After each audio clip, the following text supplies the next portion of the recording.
Let us start Fourier transform. Fourier transform is a mathematical technique which is used to analyze and transform signals and functions from the time or spatial domain to the frequency domain. It enables engineers to study and manipulate signals in a more convenient way for various applications.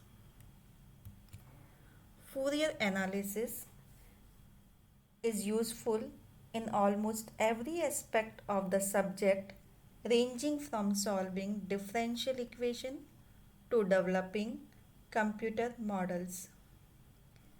This transform was developed by French mathematician Joseph Fourier in 18th century.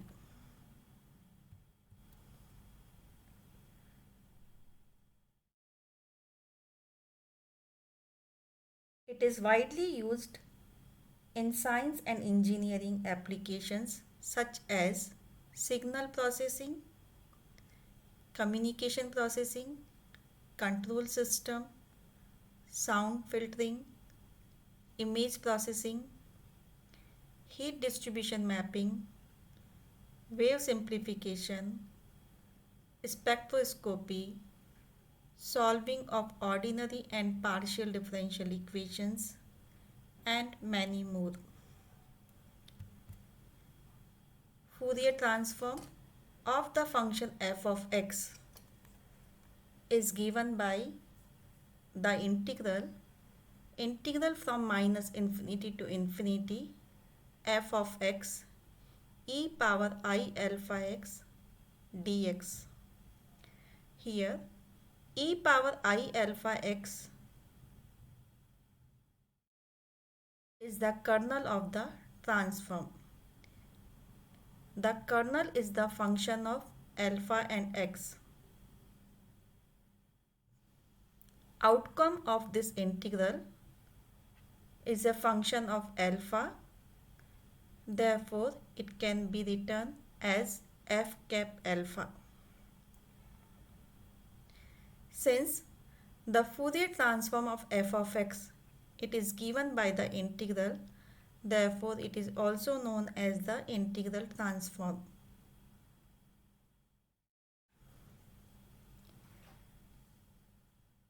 Inverse Fourier transform of f cap alpha is also given by the integral in this form 1 upon 2 pi integral minus infinity to infinity f cap alpha e power minus I alpha x d alpha. Outcome of this integral is a function of x. From this formula, we come back to the again function of x. It is also known as the conversion formula or inversion formula corresponding to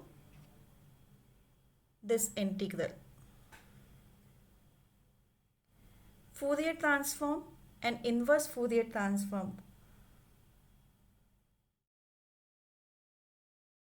both are obtained by limiting process of Fourier series.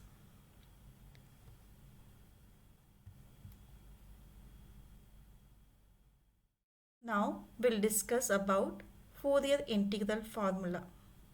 You all are aware of the Fourier series of the function f of x under the Dirichlet conditions in the interval minus c to c. The Fourier series of function f of x is given by a naught by 2 plus sigma n is equal to 1 to infinity an cos n pi x by c plus bn sin n pi x by c. Here a naught, an, bn, these are Fourier coefficients and are given by these integral formulas.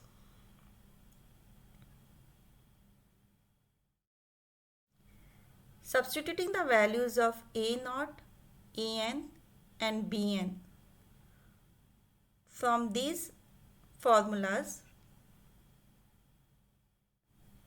in function f of x, we get f of x is equal to 1 by 2c integral minus c to c ft dt plus 1 by c sigma n is equal to 1 to infinity integral minus c to c ft cos of n pi t minus x by c dt.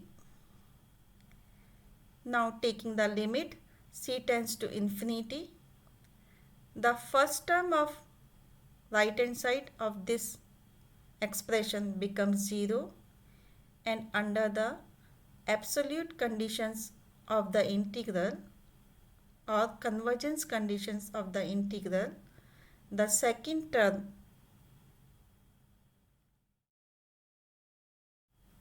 becomes 1 upon pi integral 0 to infinity integral minus infinity to infinity ft cos of alpha t minus x dt d alpha. This formula is known as the Fourier integral formula.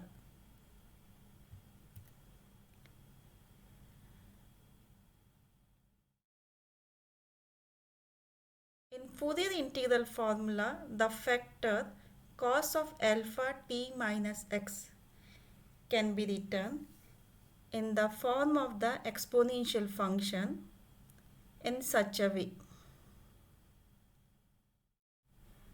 Merging these two integrals, we get fx is equal to 1 upon 2 pi integral minus infinity to infinity integral minus infinity to infinity ft e power I alpha t minus x dt d alpha. Rewriting this double integral in this form, then this integral can be taken as a Fourier transform of the function ft or Fourier transform of the function f of x. Since when we write this integral as f cap alpha, then fx is equal to 1 upon 2 pi integral minus infinity to infinity e power minus alpha x f cap alpha d alpha. It is the inverse Fourier transform of f cap alpha. Both formulas can be written from this expression. There are many ways to write the Fourier transform and inverse Fourier transform formula. The factor 1 upon 2 pi can be written instead of inverse Fourier transform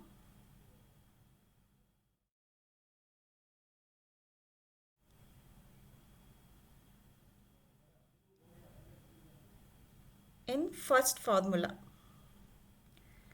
or this constant factor can be divided in both the formulas. Even e power minus I alpha x can be written in Fourier transform formula instead of second formula. The exponential functions, these both exponential functions can be also interchanged.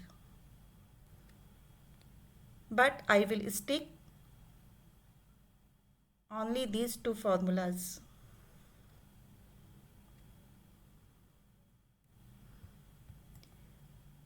Now we'll discuss the problems on Fourier transform. We'll find the Fourier transform of the function e power minus a mod of x when a is positive. Substituting the function e power minus a mod of x in the definition of the Fourier transform of f of x. Then we have integral minus infinity to infinity e power minus a mod of x e power I alpha x dx.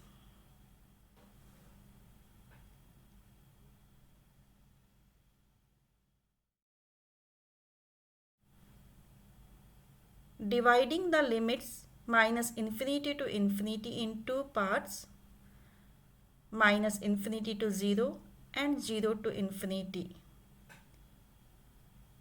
and using the definition of mod of x.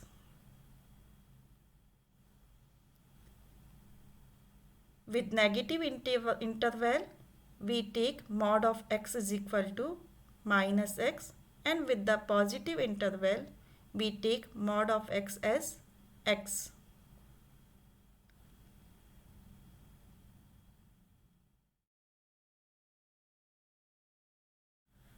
Now, integrating both the integrals, we get these expressions e power a plus I alpha into x divided by a plus I alpha, limits from minus infinity to 0, plus e power minus a minus I alpha into x divided by minus a minus I alpha, limits 0 to infinity. After applying limits, we get 1 upon a plus I alpha plus 1 upon a plus a minus I alpha at the lower limit. Solving this expression, we get 2a divided by a square plus alpha square. It is a Fourier transform of e power minus a mod of x.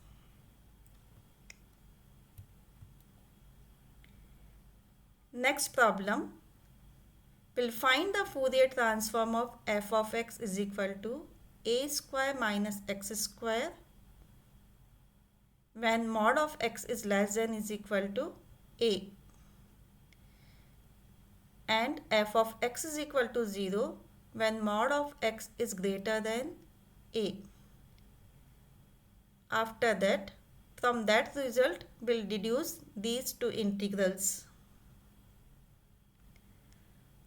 First is integral 0 to infinity sin x minus x cos x divided by x cube dx is equal to pi by 4. And second integral 0 to infinity sin x minus x cos x divided by x cube cos of x by 2 dx is equal to 3 pi by 16.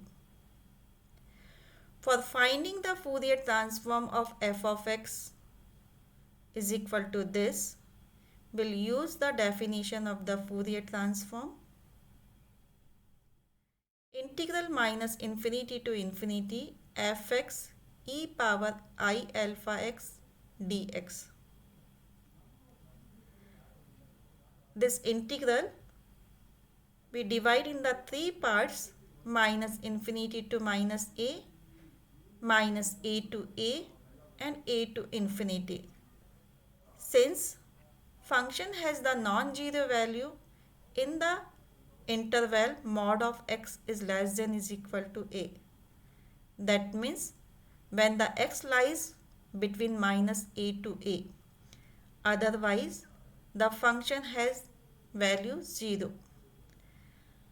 Now substituting the value of f of x is a square minus x square in the interval minus a to a. Then we have integral minus a to a square minus x square e power I alpha x dx.